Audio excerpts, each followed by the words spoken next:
Hey guys, അപ്പം നമ്മൾ അടുത്ത വീഡിയോയിലേക്ക് സ്വാഗതം. അപ്പോൾ ഇന്നത്തെ വീഡിയോ എന്ന് പറയുന്നത് അവന്തി നാട്ടിൽ നിന്ന് ഖത്തറിലെത്തിയിട്ടുണ്ട്. ആള് എയർപോർട്ടിൽ ലാൻഡ് ചെയ്തിട്ടുണ്ട്. ഞാൻ ഓഫീസിൽ നിന്ന് ഇറങ്ങാനായിട്ട് കുറച്ച് ലേറ്റായിപ്പോയി. അതുകൊണ്ട് തന്നെ കുറച്ച് ഹറിബറി ആയിട്ട് പോയിക്കൊണ്ടിരിക്കുകയാണ് എയർപോർട്ടിലേക്ക്. അപ്പം അവൾ എമിഗ്രേഷനിലൊക്കെ വന്നിട്ടുണ്ട്. ഇപ്പോൾ തന്നെ അവൾ പുറത്തിറങ്ങും.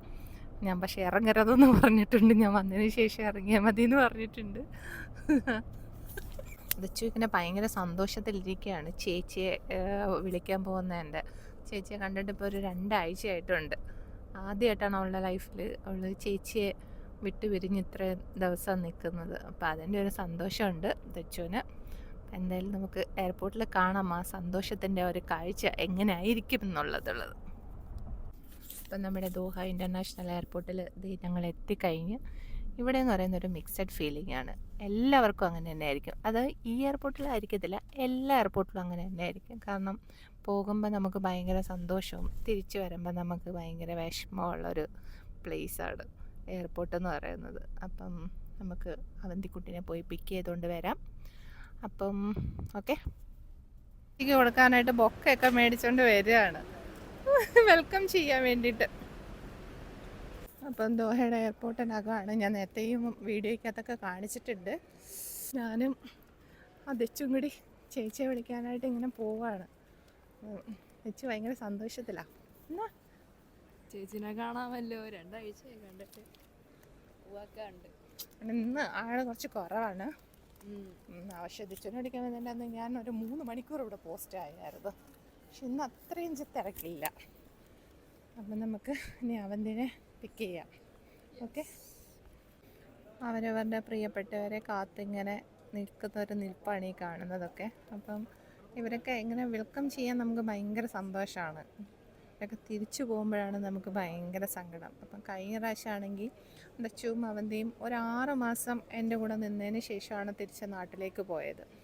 അപ്പോൾ ആണെങ്കിൽ പിന്നെ എയർപോർട്ടിൽ കൊണ്ടുവന്ന് വിട്ട് അവർ തിരിച്ചു പോയി. എന്നിട്ട് ഞാൻ വീട്ടിൽ ചെന്ന് കയറിയപ്പോൾ എൻ്റെ ദൈവമേ, എനിക്ക് തന്നെ സഹിക്കാൻ പറ്റുന്നില്ലായിരുന്നു. അത്രയ്ക്ക് ഞാൻ നിലവിളിയായിരുന്നു. ഭയങ്കര വിഷമമായിരുന്നു. പിള്ളേർക്കും അതുപോലെ തന്നെയായിരുന്നു, ഭയങ്കര വിഷമമായിരുന്നു. അവർ 2 ദിവസം സ്കൂളിലും കോളേജിലും ഒന്നും പോയില്ല. ഭയങ്കര ഒരു ഡിപ്രഷൻ ഒരു സ്റ്റേജിലോട്ടൊക്കെ അങ്ങ് പോയി. ഭയങ്കര വിഷമമായിരുന്നു. അപ്പോൾ ഈ വരുന്ന ഒരു സന്തോഷമേ ഉള്ളൂ. പോകുമ്പോൾ നമുക്ക് ഭയങ്കര സങ്കടമുള്ളൊരു കാര്യമാണ്. ദച്ചു ഇങ്ങനെ സർപ്രൈസ് കൊടുക്കാൻ വേണ്ടിയിട്ട് എൻ്റെ അടുത്തൊന്ന് മാറി നിൽക്കുകയാണ്. എന്നിട്ട് ഞാൻ പറഞ്ഞു അവൾ വന്നിട്ടില്ല, ഞാൻ മാത്രമേ വന്നിട്ടുള്ളൂ എന്ന്. അപ്പം ബൊക്കയൊക്കെ പിടിച്ചിങ്ങനെ നിൽക്കുകയാണ് ചേച്ചിയെ വെൽക്കം ചെയ്യാനായിട്ട്. ഞാൻ വേറെയും അവൾ വേറെയാണ് നിൽക്കുന്നത്. ഉണ്ടേ വേഗം ഉണ്ടാവാൻ ചെയ്യാം.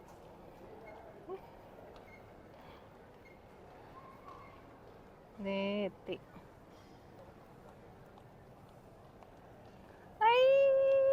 അങ്ങനെ ഞങ്ങൾ 2 പേരും പുറത്തൊക്കെ ഇറങ്ങി. അവളെ സർപ്രൈസ് ചെയ്യാൻ വെച്ചിരുന്നത്. അങ്ങനെ അനിയത്തി ചേച്ചിയും കൂടെ ഒരു കാഴ്ച. ഇങ്ങോട്ട് നോക്ക്, ബൊക്കെയൊക്കെ മേടിച്ചു. ഗൈസ്, അപ്പം ഞങ്ങൾ വീണ്ടും ഒന്നിച്ചു ഖത്തറിൽ. അപ്പം നാളെ ഞങ്ങൾ വിഷുവൊക്കെ ഞങ്ങൾ അടിച്ച് പൊളിക്കും. അപ്പം അതിൻ്റെ ഒരു പ്രിപ്പറേഷനും കൂടി ഉണ്ട്. അപ്പം അവന് കുറച്ച് ടയേർഡാണ്, അതിന് കുഴപ്പമില്ല. ചേച്ചിക്ക് സർപ്രൈസ് കൊടുത്തത് ഭയങ്കര സംഭവമായി പോയി. ചേച്ചി ഒന്നും അറിഞ്ഞില്ല. അനിയത്തി ഒളിച്ച് നിന്നതും ഒന്നും കണ്ടില്ലായിരുന്നു. എന്തായാലും നല്ലൊരു മൊമെൻ്റ് ആയിരുന്നു. പറയും. അതെ, എന്നെ ഇവിടെ എത്തിയപ്പോൾ എന്നെ വിളിച്ചിട്ട് പറഞ്ഞു ദച്ചു വന്നില്ല, ദച്ചു വീട്ടിൽ നിൽക്കുക. അപ്പം ഞാൻ ശ്രദ്ധിച്ചില്ല. പെട്ടെന്ന് വന്നിട്ട് ഞാൻ ഓഫീസിൽ നിന്ന് ഡയറക്റ്റ് ഇങ്ങോട്ട് വരുവാന്നാ പറഞ്ഞത്. ഞാൻ പറഞ്ഞില്ല വീട്ടിൽ പോയി ഇവളെ കൂടെ പിക്ക് ചെയ്തു എന്നുള്ളത്. സർപ്രൈസ് ആയിപ്പോയി. അപ്പം നമ്മൾ അവന്തിനെ എയർപോർട്ടിൽ നിന്ന് പിക്ക് ചെയ്തു. അങ്ങനെ ഞങ്ങൾ തിരിച്ച് വീട്ടിലേക്ക് പോവാണ്. 5-6 മാസം മുമ്പ് വരേക്കും ഇവിടെ ഇങ്ങനെ തേരാ പാര നടന്ന ആളാണ്. ഇപ്പം 5 മാസം കഴിഞ്ഞിട്ട് വീണ്ടും വന്നിരിക്കുകയാണ് ഖത്തറിലോട്ട്. നമുക്ക് ചുമ വരുന്നത് കേട്ടപ്പോൾ. ഈ വർഷം 2 ആളും ഖത്തറിലോട്ട് വരും എന്നുള്ളൊരു പ്രതീക്ഷയൊന്നും ഉണ്ടായിരുന്നില്ല. പക്ഷേ വന്നു. പക്ഷെ അടുത്ത പ്രാവശ്യം എന്തായാലും വരത്തില്ല. ചെറിയ ആള് 10ാം ക്ലാസ്സിലാണ്. അപ്പം അടുത്ത പ്രാവശ്യം 9ാം ക്ലാസ്സിലെ പരീക്ഷ കഴിയുമ്പോൾ തന്നെ അവൾക്ക് 10th ക്ലാസ് സ്റ്റാർട്ട് ചെയ്യും. അപ്പോൾ പിന്നെ അവൾക്ക് വരാൻ പറ്റത്തില്ല. അപ്പോൾ അനിയത്തി വരാതെ അങ്ങനെ ചേച്ചി ഒറ്റയ്ക്ക് വരണ്ട. പിന്നെ നോക്കട്ടെ, വരാൻ പറ്റുമെങ്കിൽ കൊണ്ടുവരാം. എന്ന് വിചാരിക്കുന്നു. അപ്പോൾ നാളെ ഞങ്ങളെ പുതിയ വിഷുവിൻ്റെ വീഡിയോ ഒക്കെ ആയിട്ട് ഞങ്ങൾ വരും. നാളെ രാവിലെ കണിയൊക്കെ ഒരുക്കണം, സാധനം മേടിക്കാൻ പോകണം. സാധനമൊന്നും മേടിച്ചിട്ടില്ല, സാധനമൊക്കെ മേടിക്കാൻ പോകണം. അപ്പം ഈ പ്രാവശ്യത്തെ വിഷു അടിപൊളി വിഷു ആണ്. കഴിഞ്ഞ പ്രാവശ്യം ഓണം എനിക്ക് അടിപൊളിയായിരുന്നു. കഴിഞ്ഞ പ്രാവശ്യം ഓണത്തിനും ഇവരിവിടെ ഉണ്ടായിരുന്നു. അപ്പോൾ ഈ പ്രാവശ്യം വിഷുവിനും ശരിക്കും പറഞ്ഞു കഴിഞ്ഞാൽ ഈ വിഷു എനിക്ക് നാട്ടിൽ പോയി ആഘോഷിക്കണമെന്നായിരുന്നു ആഗ്രഹം. പക്ഷേ എനിക്ക് ലീവിൻ്റെയൊക്കെ കുറേ പ്രശ്നങ്ങൾ കാരണം പോകാൻ പറ്റത്തില്ല. പിന്നെ നാട്ടിലെ ചൂടും ഭയങ്കര അൺസഹിക്കബിളായിരിക്കുന്നു. അതുകൊണ്ട് ഈ പ്രാവശ്യം ഇവിടെ വിഷു ആഘോഷിക്കാം. എന്തായാലും ഈ പ്രാവശ്യത്തെ ഓണം നാട്ടിൽ തന്നെ ആയിരിക്കും, അല്ലേ തെച്ചു? അല്ലേ അന്തി? അതെ, പ്രാവശ്യം ഓണം നാട്ടിലായിരിക്കും. അപ്പം ബാക്കിയുള്ള ആഘോഷങ്ങളുടെ വീഡിയോ. എയർപോർട്ടിൽ നിന്ന് വരുന്ന വഴിയിൽ ഭയങ്കര വിശപ്പ്. ഇന്ന് പിന്നെ കഴിച്ചിട്ട് പോകാമെന്ന് ചോദിച്ചു. ഇന്ന് സ്റ്റാർട്ടിങ് ഡേ ആയതുകൊണ്ട് ഞങ്ങളിന്ന് വസന്ത ഭവനിൽ കയറി മസാല ദോശയൊക്കെ കഴിക്കാമെന്ന് ചോദിച്ചു. നാളെ മുതൽ ഇന്ന് ഫുഡ് ഉണ്ടാക്കി വെക്കണമെന്ന് ആഗ്രഹം ഉണ്ടായിരുന്നു, പക്ഷേ സമയം കിട്ടിയില്ല. ഓഫീസിൽ നിന്ന് ലേറ്റായിട്ട് ഇറങ്ങിയതുകൊണ്ട് ഞങ്ങൾ മൂന്നുപേരും കൂടെ കഴിക്കാനായിട്ട് കയറാൻ പോവുകയാണ്. ഞാൻ മസാല ദോശയും, നീ എന്തുവാ? നീ എന്ത്?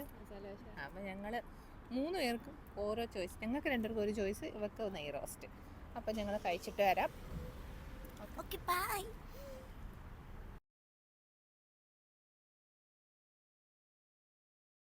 അപ്പം സുഹൃത്തുക്കളെ, ഞാൻ ഈ വീഡിയോ ഇവിടെ വൈൻഡപ്പ് ചെയ്യാണ്. അപ്പോൾ bye bye, see you. Bye bye. അപ്പോൾ ശരി.